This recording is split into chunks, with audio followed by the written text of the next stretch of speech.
নমস্তে, আপনারা শুনছেন প্রেম আনমোল হোতা হ্যায় বাণী। আমি আপনাদের হোস্ট বাণী। গত এপিসোডে আমার ছাত্রী সৌম্যা আমাকে তার পাপার বিয়ের কার্ড দিয়েছিল। আজ আপনারা শুনবেন যোগেশজির অনুকরণীয় বিবাহ, অলকা ম্যামের আড়ম্বর যা পাপাকে চিন্তিত করে তুলেছিল, আর বিয়ের কার্ড বিলি হওয়ার পর লোকেদের ঈর্ষান্বিত মন্তব্য, যার ওপর স্বপ্নিল আমাকে এক চমকে দেওয়ার মতো জবাব দিয়েছে। যোগেশজির অনুকরণীয় সিদ্ধান্ত। দ্বিতীয় বিবাহ। সৌম্যা জানালো যে তার পাপা যোগেশজি এমন এক মহিলাকে বিয়ে করছেন যার আগের স্বামী পুত্র সন্তান না হওয়ার কারণে তাকে ছেড়ে দিয়েছিল এবং তার দুটি ছোট ছোট মেয়ে আছে। সঠিক দৃষ্টিভঙ্গি। এটা শুনে আমি তৃপ্ত হলাম যে যোগেশজি আমার পরামর্শ মেনে নিয়েছেন। আমি সৌম্যাকে বোঝালাম যে এই বিয়ে একটা অনুকরণীয় কাজ, যা ওই বাচ্চা মেয়ে দুটির ভালো যত্ন নিশ্চিত করবে। আমি ঠিক করলাম সৌম্যাকে মানসিক শক্তি দিতে আমি বিয়েতে যাব। অলকা ম্যামের আড়ম্বর এবং পাপার চিন্তা। কেনাকাটার বহর।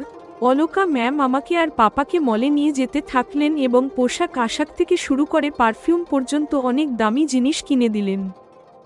পাপার অভিযোগ, পাপা চিন্তিত ছিলেন, ইনি তো উল্টো গঙ্গা বইয়ে দিচ্ছেন। মেয়ের শ্বশুরবাড়িতে তো তার পাপার পক্ষ থেকে দেওয়া হয়। ওনার সামাজিক লজ্জার ভয় ছিল যে লোকে বলবে মেয়ের শ্বশুরবাড়ির জোরেই নীরজের এই ঠাটবাট। সম্পর্কের পরিবর্তন। আমি অলকা ম্যামের পক্ষ নিয়ে কথা বলতে গিয়ে অজান্তেই ওনাকে মা বলে সম্বোধন করলাম। আমি উপলব্ধি করলাম যে ম্যাম আমার কাছে পিসির গণ্ডি ছাড়িয়ে মা হয়ে উঠেছেন। বিয়েতে নিরাপত্তা। মা নির্দেশ দিলেন যে বিয়ের কার্ড বিলি হওয়ার পর নিরাপত্তার কারণে আমার কোথাও আসা যাওয়া কার আর ড্রাইভারের সাথেই হবে। উনি আমাকে সাজানোর জন্য ব্রাইডাল মেকআপ আর্টিস্টও ডেকে নিলেন। সৌম্যার পাপার বিয়েতে উপস্থিতি।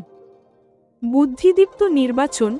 মায়ের পরামর্শে আমি একটা হালকা পোশাক বেছে নিলাম, যাতে কনের থেকে বেশি দামি পোশাকে আমাকে না দেখায়। অবিশ্বাস্য উপস্থিতি। অলকা ম্যামের বিয়েতে যাওয়া, বিশেষ করে আমার সাথে, যোগেশজির কাছে অসম্ভবকে সম্ভব করার মতোই ছিল। সৌম্যা তো আমাদের দেখে আনন্দে আত্মহারা হয়ে গিয়েছিল। আশীর্বাদ।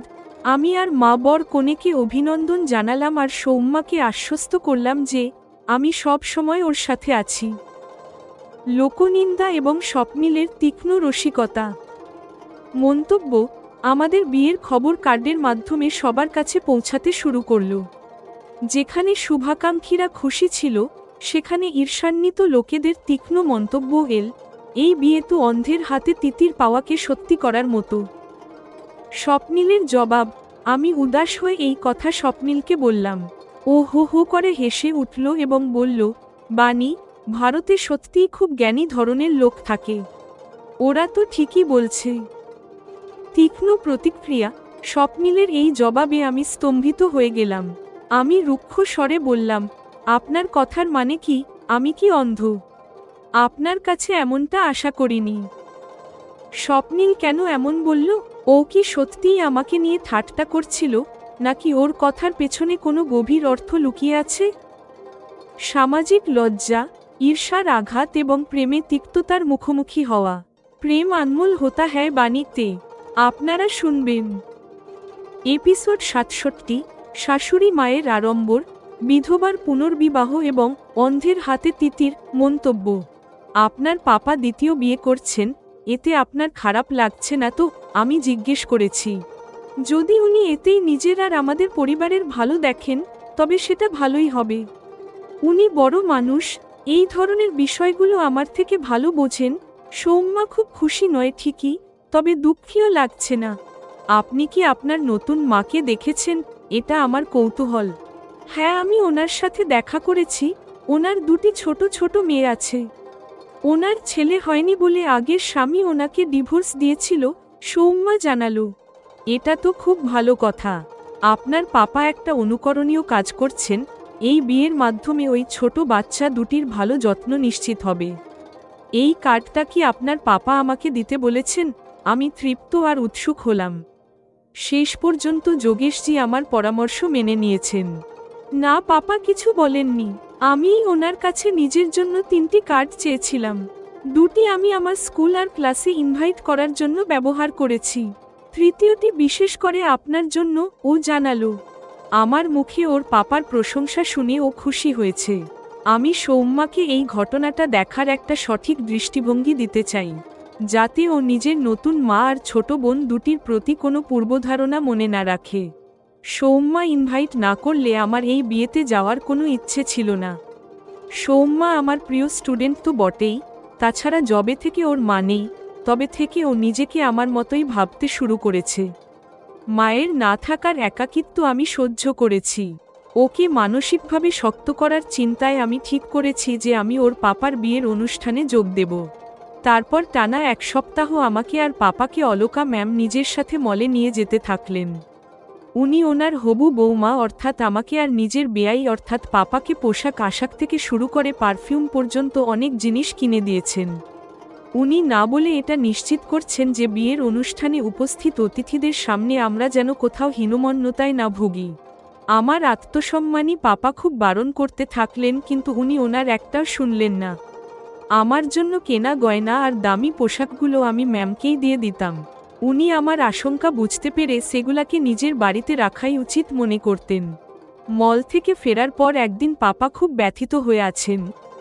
বানি তোমার নতুন শাশুড়ি মা তো শুধু বিয়ের জন্য আমার পোশাকের পেছনেই এত টাকা খরচ করে দিলেন, যা আমি 10 বছরের নিজের পোশাকের জন্য করি না। মেয়ের শ্বশুরবাড়িতে তো তার পাপার পক্ষ থেকে দেওয়া হয়, ইনি তো উল্টো গঙ্গা বইয়ে দিচ্ছেন। উনি কোনো ব্যবসায়ীর মতো হিসাব কষে অভিযোগ করছেন। পাপা, মাকে যতটা আমি চিনি, ওনার কাছে মানবিক গুণের গুরুত্ব টাকা পয়সার চেয়ে অনেক বেশি। উনি আপনার ব্যক্তিত্বে অত্যন্ত প্রভাবিত। এমতাবস্থায় উনি যা করছেন তাতে আমার ওনার বাধ্যবাধকতা মনে হচ্ছে। বিয়ে বাড়িতে উনি ওনার উপস্থিত অতিথিদের সামনে আপনাকে কোনোভাবেই ছোট হতে দেখতে চান না। আমি একরকম অলকা ম্যামের পক্ষ নিয়েই বললাম। আমি যখন বলে শেষ করলাম তখন আমার নিজের ব্যবহৃত মা সম্বোধনের দিকে খেয়াল গেল। এতদিনে ম্যাম আমাকে বারবার মনে করিয়ে ওনার জন্য আমার মুখে মা সম্বোধনটা বসিয়ে দিয়েছেন।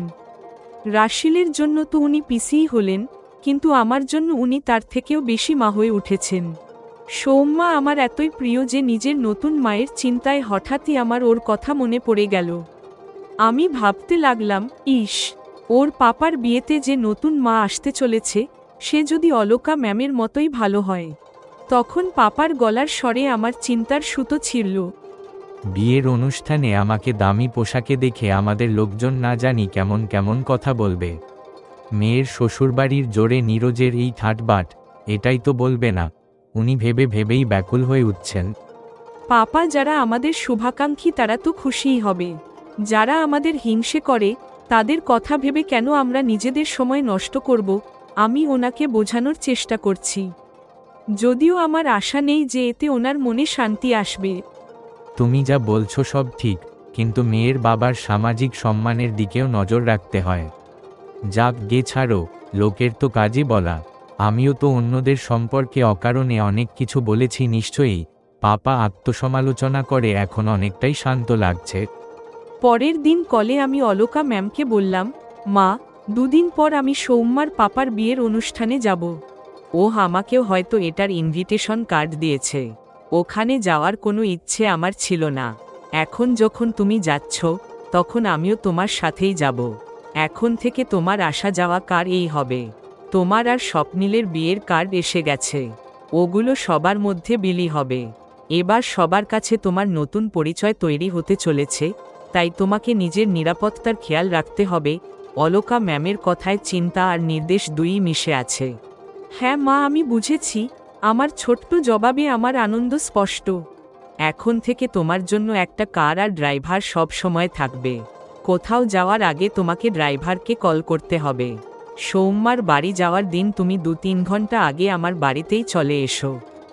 আমি নিজে তোমাকে সাজিয়ে দেব, ম্যাম আন্তরিকভাবে বললেন। ওনার কথা বলার ধরনে আমাকে কোনো বিকল্প দেওয়া হচ্ছে না। আমি ওনাকে না চিনলে ওনার এই আধিপত্য বিস্তারকারী শৈলীতে আমার অভিযোগ থাকতে পারত। আমি বুঝতে পারছি এই সব উনি আমার নিরাপত্তা নিশ্চিত করার জন্যই করছেন।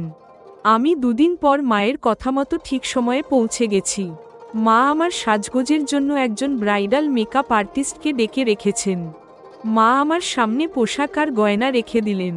আমি যখন তার মধ্যে থেকে একটা লেহেঙ্গা চলি বেছে নিলাম, উনি বললেন, বানি এটা তো খুব সুন্দর, কিন্তু তোমার একটু হালকা সাজা উচিত, না হলে তুমি ওখানে কনের থেকেও বেশি দামি পোশাকে থাকবে, যা একটা অস্বস্তিকর পরিস্থিতি তৈরি করবে। হ্যাঁ মা, আপনি ঠিক বলছেন, আমি এটা ভেবে দেখিনি। এমনিতে এটা বর কনে দুজনেরই দ্বিতীয় বিয়ে, যা খুব একটা আড়ম্বর ছাড়াই হবে। তখন আমাকে ব্রাইডাল স্টাইলিস্ট মহিলা সাজিয়ে দিলেন। মায়ের থেকেও ও একটু সাহায্য নিল। আমাদের দুজনকে ওখানে দেখে সৌম্যা তো খুশিতে প্রায় নাচতে শুরু করলো। ম্যাম, আপনাকে তো আজ কোনো অপসরীর থেকে কম লাগছে না। ও খুব উৎফুল্ল। আমাদের নিজের পাপা আর নতুন মারর সাথে আলাপ করাতে মঞ্চে নিয়ে গেল। যোগেশজির পক্ষে বিশ্বাস করা কঠিন ছিল। ওনার কাছে তো আমার আশাটাই অনিশ্চিত ছিল, সেখানে অলকা ম্যামের উপস্থিতি তো অসম্ভবকে সম্ভব করার মতো। এই ব্যাপারটা আমার ভালো লাগছে যে এখন কেউ জানে না আমি অলকা ম্যামের বৌমা হতে চলেছি। সবাই এটাই ভাবছে যে ম্যাম আমাকে খুব ভালোবাসেন। সৌম্যা খুব ভালো মেয়ে, ওকে আবার একটা ভালো মায়ের রূপে আপনাকে পাওয়া যাচ্ছে, এটা আমার জন্য খুব খুশির কথা। আমি দুজনেরই প্রশংসা করে বললাম, মা তুমি বানি ম্যামের সাথে আলাপ করো, ইনি আমার বেস্ট টিচার, আর অলকা ম্যাম তো আমাদের স্কুলের মালিক। সৌম্যা ওর মায়ের সাথে আমাদের পরিচয় করালো। আমরা করজোরে বর কনেকে অভিনন্দন জানালাম। তারপর ম্যাম কনেকে কানের দুল উপহার দিলেন। আমার উদ্দেশ্য ছিল সৌম্যাকে আশ্বস্ত করা, আমি সব সময় ওর পাশে আছি। এটা পূর্ণ হওয়ার পর আমরা তাড়াতাড়ি কিছু খেয়ে নিলাম। তারপর আমরা বিদায় নিচ্ছি। সৌম্যা চায় আমরা আরও কিছুক্ষণ ওখানে থাকি। আমরা এখানে থাকলে তুমি তোমার অন্য গেস্টদের ওপর নজর দিতে পারবে না, আমি ওকে বোঝালাম। সৌম্যা এই সত্যিটা বুঝতে পারল। ও আমাদের পাছুয়ে বিদায় জানালো। দৃশ্য পরিবর্তন। অলকা ম্যামের ঠিক করা লিস্ট অনুযায়ী গণ্যমান্য ব্যক্তি, পরিচিত আর আত্মীয় স্বজনদের মধ্যে স্বপ্নিলের সাথে আমার বিয়ের খবর কার্ডের মাধ্যমে পৌঁছাতে শুরু করল। আমাদের স্কুলেও এই খবর স্টাফ আর স্টুডেন্টদের মধ্যে ছড়িয়ে পড়ল। যারা আমাদের প্রকৃত শুভাকাঙ্ক্ষী, তারা আমার আনন্দের বিষয়ে খুব খুশি। তাদের মন্তব্য ছিল, বানি আগামী জীবনে সুখ সমৃদ্ধিতে থাকবে। ও অল্প বয়সেই নিজের মাকে হারিয়েছিল, এবার ও শাশুড়ি হিসেবে অলকা ভাটিয়ার মতো দয়ালু আর দরাজ মনের মহিলা পাবে। আরেক ধরনের মন্তব্য আমার আর পাপার কানে এসেছে। তার মধ্যে একটি হলো, এই বিয়ে তো অন্ধের হাতে তিতির পাওয়াকে সত্যি করার মতো। আমার মনে হলো যারা আমাদের সাথে খুব ভালো ব্যবহার করে আর স্নেহ দেয় বলে মনে হয়, আসলে তাদের মধ্যে খুব অল্প সংখ্যকই আমাদের প্রকৃত শুভাকাঙ্ক্ষী। আমি সংক্ষেপে পুরো ব্যাপারটা কলে স্বপ্নিলকে বললাম। বানি ভারতে সত্যিই খুব জ্ঞানী ধরনের লোক থাকে। ওরা তো ঠিকই বলছে। স্বপ্নিল অট্টহাসি হেসে উঠল। আপনার কথার মানে কি? আমি কি অন্ধ? আপনার কাছে এমনটা আশা করিনি, আমি তীক্ষ্ণ প্রতিক্রিয়া জানিয়ে বললাম। জেমিনাই এর পর্যালোচনা ও নির্দেশিকা। প্রিয় শ্রোতাগণ, এপিসোড ৬৭ মমতা, বাবার আত্মসম্মান এবং সামাজিক কুসংস্কারের এক বাস্তবসম্মত গল্প। এটি দেখায় কিভাবে বানি নিজের অতীতকে শক্তিতে পরিণত করে।